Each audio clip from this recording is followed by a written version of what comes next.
মাধ্যমে এমন একটি বিবৃতি ঘুরে বেড়াচ্ছে। প্রাণঘাতী ক্যান্সারে আক্রান্ত ক্ষমতাচ্যুত প্রধানমন্ত্রী শেখ হাসিনা এই অবস্থায় তার কোনো রাজনৈতিক আশা নেই। শেখ হাসিনা মার্চের মধ্যেই ফিরবেন। সিলেটের পলাতক নেতা এবং আওয়ামী লীগের সাংগঠনিক সম্পাদক শফিউল আলম চৌধুরী নাদেল গত ৮ জানুয়ারি রাতে নিজের ফেসবুকে দীর্ঘ এক ভিডিও বার্তায় দাবি করেছেন ১ মাসের মধ্যেই অনেক কিছু বদলে যাবে, শেখ হাসিনা মার্চের মধ্যেই ফিরবেন। টুঙ্গিপাড়ায় আবারও দাপট দেখালো আওয়ামী লীগের নেতাকর্মীরা। সেখানে পুলিশের উপর হামলা করে আসামিকে তারা ছিনতাই করে নিয়ে গেছে এবং শুধু তাই না, পুলিশের গাড়ি রীতিমতো একেবারে ভাঙচুর করা হয়েছে। ৫ জন পুলিশ আহত হয়েছে এই ঘটনায়।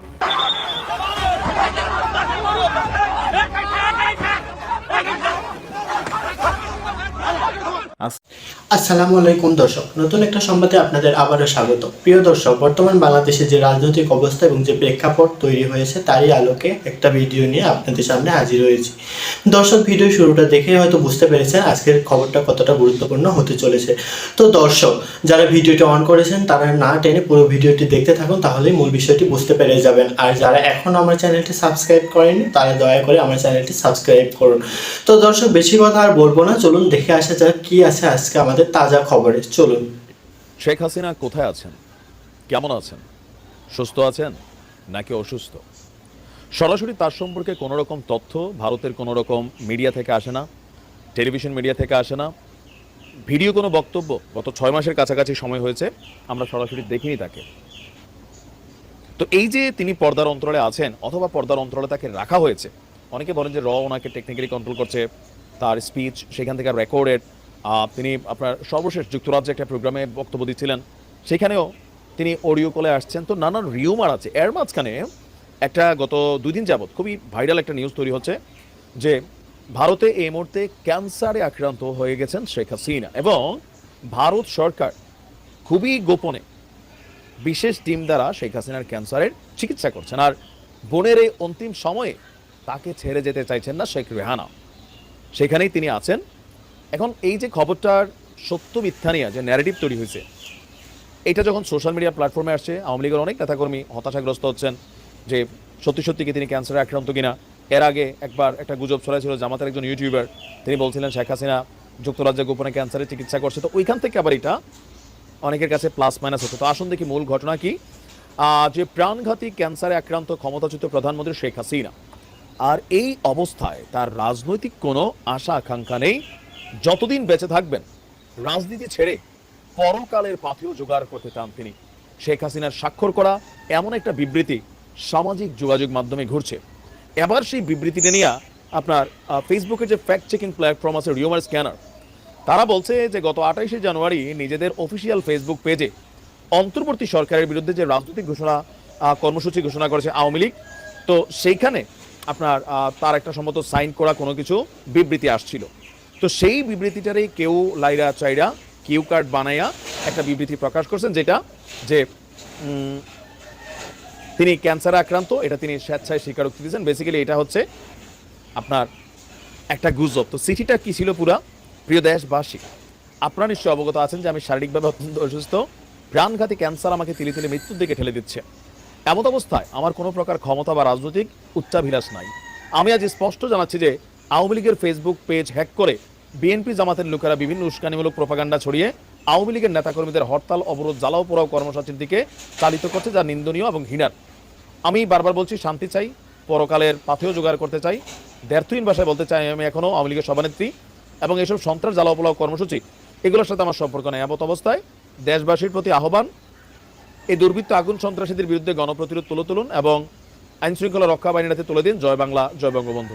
তো রিউমার স্ক্যানার বলছে যে এই বিবৃতিটা আসলে আসল নয়। বেসিক্যালি তিনি এমন কোনো বিবৃতি দেন নাই, আর আওয়ামী লীগের অফিসিয়াল ফেসবুক পেজ পর্যবেক্ষণ করে এই ধরনের চিঠির অস্তিত্ব খুঁজে পাওয়া যায়নি। পরবর্তীতে আপনার এখানে জাতীয় প্রতীক হিন্দি বাংলা সংমিশ্রণ, শেখ হাসিনার নাম হিন্দি এবং ইংরেজিতে থাকার মতো নয়। এই চিঠিতে বেশ কিছু অসঙ্গতি দেখা যায়, যেটা আপনার থাকার কথা নয়। এছাড়া আওয়ামী লীগের ফেসবুক পেজ হ্যাক করা হয়েছে এমন কোনো তথ্য আওয়ামী লীগ বলেনি।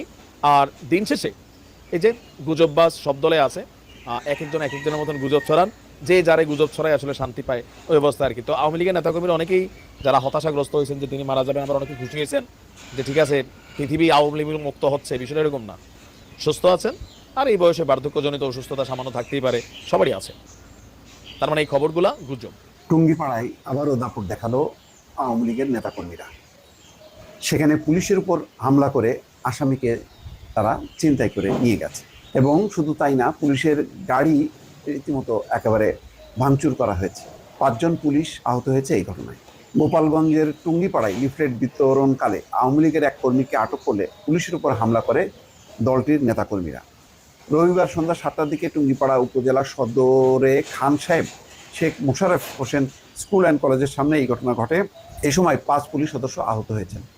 স্থানীয়রা জানায় এ সময় পুলিশ সদস্যদের অবরুদ্ধ করে রেখে পুলিশের গাড়ি ভাঙচুর করে আওয়ামী লীগের নেতাকর্মীরা। পরে উপজেলা নির্বাহী কর্মকর্তা ঘটনাস্থলে পৌঁছে পুলিশ সদস্যদের উদ্ধার করে পরিস্থিতি নিয়ন্ত্রণে আনেন। দেখেন দর্শক, এটা প্রথমবার না। এই পরিবর্তনের পর মানে 5ই আগস্টের পর দফায় দফায় কিন্তু ঘটেছে। এমনকি সেনাবাহিনীর 2টি গাড়ি পর্যন্ত পুড়িয়ে দিয়েছে, সেনা সদস্য আহত হয়েছে। তারপরে স্বেচ্ছাসেবক দলের উপর হামলা হয়েছে, সেখানে একজন মারাও গেছে। মোটামুটি টুঙ্গিপাড়া স্বাধীন সার্বভৌম আওয়ামী লীগের রাজত্ব সেখানে। স্থানীয়রা আরও জানায় সন্ধ্যায় খান সাহেব শেখ মোশাররফ হোসেন স্কুল অ্যান্ড কলেজের সামনে লিফলেট বিতরণকালে সাফায়েত হোসেনকে আটক করে নিয়ে যাচ্ছিল টুঙ্গিপাড়া থানা পুলিশের সদস্যরা। এই সময় আওয়ামী লীগের নেতাকর্মীরা পুলিশের গাড়ি গতিরোধ করে পুলিশের সঙ্গে তাদের বাগবিতণ্ডা হয়। পরে ওই পুলিশ সদস্যদের অবরুদ্ধ করে গাড়ি ভাঙচুর করে স্থানীয়রা। এরপর থানার ওসি সহ পুলিশ সদস্যরা ঘটনাস্থলে এলে তারাও তোপের মুখে পড়ে। টুঙ্গিপাড়া থানার ভারপ্রাপ্ত কর্মকর্তা খুরশেদ আলম বিষয়টি নিশ্চিত করে বলেন, এই ঘটনায় 5 জন পুলিশ সদস্য আহত হয়েছেন, তাদের চিকিৎসা দেওয়া হচ্ছে। বর্তমানে ওই এলাকায় অতিরিক্ত পুলিশ মোতায়েন করা হয়েছে, পরিস্থিতি নিয়ন্ত্রণে আছে। নিয়ন্ত্রণে আছে, এটা তো প্রথমবার না, এটা দফায় দফায় ঘটছে। এবং এর মূল কারণ হচ্ছে পুরো টুঙ্গিপাড়া এবং গোপালগঞ্জে আওয়ামী লীগের একটি অবস্থান, সেই অবস্থানটা তারা এখনও ধরে রেখেছে। বরং সেখানে কোনো বিরোধী কোনো সরকার প্রশাসন তাদের কোনো খবরদারি চলে না, তারা তাদের মতন করে প্রশাসন চালাচ্ছে। এটাই হলো পরিস্থিতি।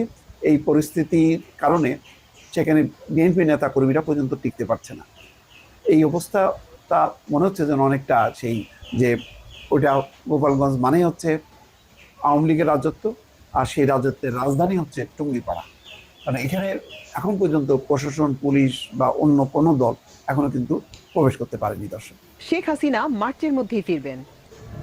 সিলেটের পলাতক নেতা এবং আওয়ামী লীগের সাংগঠনিক সম্পাদক শফিউল আলম চৌধুরী নাদেল গত 8 জানুয়ারি রাতে নিজের ফেসবুকে দীর্ঘ এক ভিডিও বার্তায় দাবি করেছেন 1 মাসের মধ্যেই অনেক কিছু বদলে যাবে, শেখ হাসিনা মার্চের মধ্যেই ফিরবেন। তবে 8 মিনিট 50 সেকেন্ডের ওই বার্তায় কোন প্রক্রিয়ায় শেখ হাসিনা ভারত থেকে বাংলাদেশে ফিরবেন তা জানাননি। আওয়ামী লীগের পলাতক নেতারা কথা না বললেও কলকাতায় বসে প্রায় ভিডিও বার্তায় হুমকি ধমকি দিচ্ছেন। 5 আগস্ট শেখ হাসিনা পালিয়ে যাওয়ার খবরে নাদেল তার সঙ্গী নাদেল গ্রুপ নিয়ে সড়ক পথে সীমান্ত পাড়ি দিয়ে ভারতে পালিয়ে যান বলে তার ঘনিষ্ঠ সূত্র জানিয়েছে। ফোন করে নাদেলের অবস্থান নিশ্চিত হওয়া যায়নি।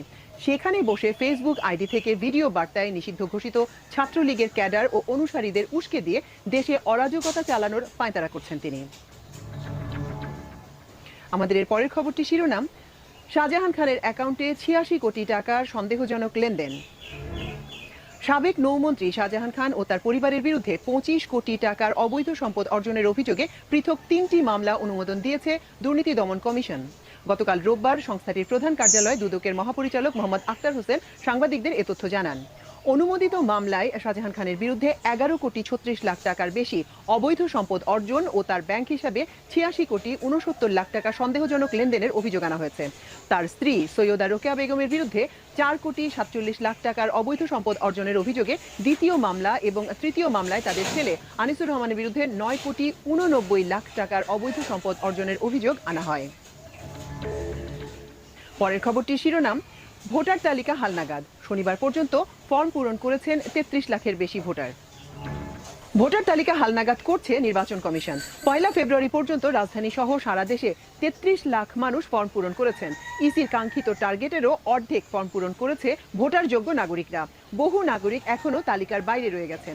এরপরও তথ্য সংগ্রহের সময় বাড়াবে না কমিশন। সময় না বাড়ালে এর মধ্যে দিয়েই শেষ হবে বাড়ি বাড়ি গিয়ে নির্ধারিত 15 দিনের ভোটার তথ্য সংগ্রহ কার্যক্রম। আজ সোমবার পর্যন্ত যারা ভোটার হতে ফর্ম পূরণ করবেন, আগামী 5 ফেব্রুয়ারি থেকে 11 এপ্রিল পর্যন্ত তারা ছবি তুলে ভোটার হবেন।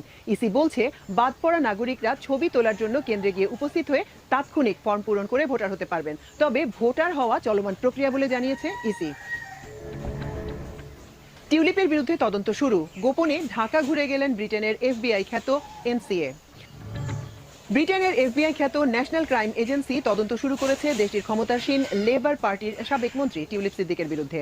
ব্রিটিশ সংবাদ মাধ্যম ডেইলি মেইল জানায়, বাংলাদেশের দুর্নীতি দমন কমিশনের সঙ্গে ঢাকায় এক গোপন বৈঠকের পর ব্রিটিশ কর্তৃপক্ষ এ পদক্ষেপ নেয়। গত মাসে ঢাকায় হওয়া বৈঠকে এনসিএ কর্মকর্তাদের জানানো হয়, টিউলিপের বিরুদ্ধে নতুন প্রমাণ সংগ্রহ করেছে বাংলাদেশি কর্তৃপক্ষ। ব্রিটিশ এনসিএ কর্মকর্তারা লেবার পার্টির এই এমপির ব্যাংক হিসাব, ইমেল রেকর্ড এবং অন্যান্য তথ্য খতিয়ে দেখতে পারেন। এমনকি তাকে জিজ্ঞাসাবাদের জন্য তলব করার সম্ভাবনাও রয়েছে। রূপপুর পারমাণবিক বিদ্যুৎ কেন্দ্র থেকে 3.9 বিলিয়ন পাউন্ড আত্মসাতের অভিযোগে টিউলিপ এবং তার মা শেখ রেহানা সিদ্দিক সহ পরিবারের 4 সদস্যের বিরুদ্ধে তদন্ত চলছে। এই প্রকল্পের 90% ঋণ এসেছে রাশিয়া থেকে, আর প্রকল্প বাস্তবায়নের দায়িত্বে আছে দেশটির কোম্পানি রোসাটম। 2013 সালে মস্কোতে রুশ প্রেসিডেন্ট ভ্লাদিমির পুতিনের সঙ্গে বাংলাদেশের তৎকালীন প্রধানমন্ত্রী শেখ হাসিনার বৈঠকের ছবিতে টিউলিপকেও দেখা গিয়েছিল। জনপ্রশাসন সংস্কার কমিশনের সুপারিশে 4 প্রদেশের প্রস্তাব। জনপ্রশাসন সংস্কার কমিশনের সুপারিশে দেশকে 4টি প্রদেশে ভাগ করার প্রস্তাব থাকছে। প্রস্তাবিত প্রদেশগুলো হচ্ছে ঢাকা, চট্টগ্রাম, রাজশাহী ও খুলনা। 182 পৃষ্ঠার সুপারিশে একটি জনবান্ধব প্রশাসন তৈরির বিষয়গুলোকে গুরুত্ব দেওয়া হয়েছে। কমিশন আগামী 5 ফেব্রুয়ারি প্রধান উপদেষ্টা ডক্টর মোহাম্মদ ইউনূসের কাছে সুপারিশ পেশ করতে পারে। গতকাল রোববার জনপ্রশাসন মন্ত্রণালয়ের একজন ঊর্ধ্বতন কর্মকর্তা আমার দেশকে এ তথ্য জানিয়েছেন। বৃহত্তর 4টি বিভাগকে 4টি প্রদেশ করার প্রস্তাবের যৌক্তিকতা বিষয়ে ওই কর্মকর্তা বলেন, বর্তমানে রাজধানীতে যে পরিমাণ লোক বসবাস করছে তা কোনোভাবেই স্বাস্থ্যকর নয়। রাজধানী দিন দিন বসবাসের উপযোগিতা হারাচ্ছে।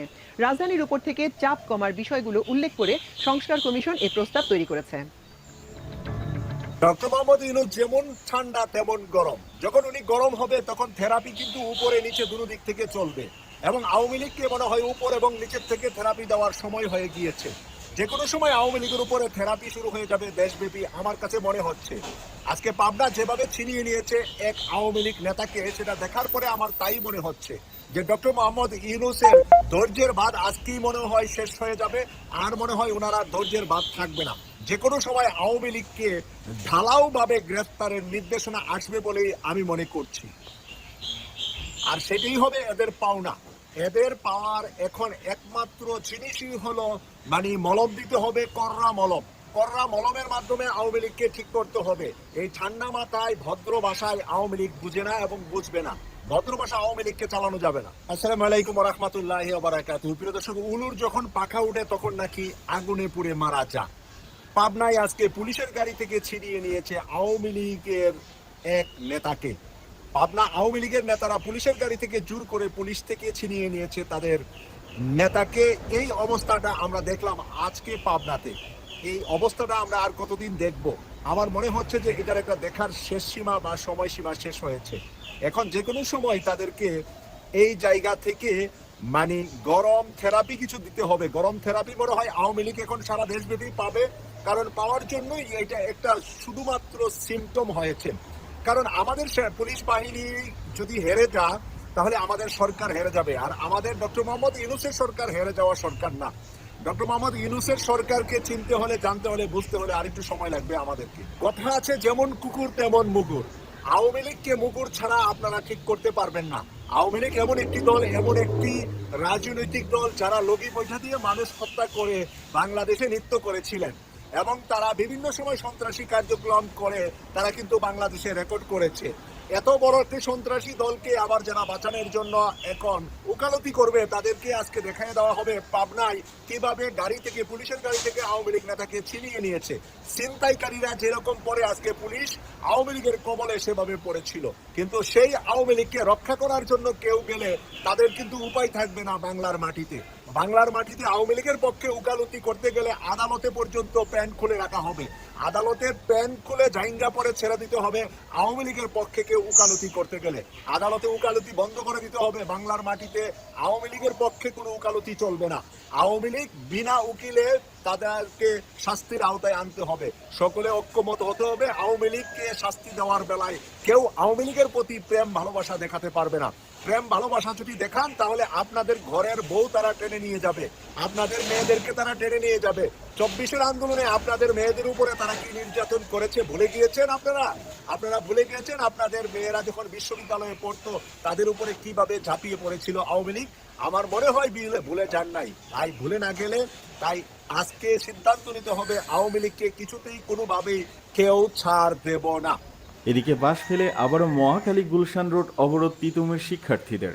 সরকারি তিতুমির কলেজকে স্বতন্ত্র বিশ্ববিদ্যালয় হিসেবে ঘোষণার দাবিতে গুলশান মহাখালী সড়ক অবরোধ করেছেন শিক্ষার্থীরা। এতে বন্ধ হয়ে গেছে গুলশান মহাখালী সড়কের যান চলাচল।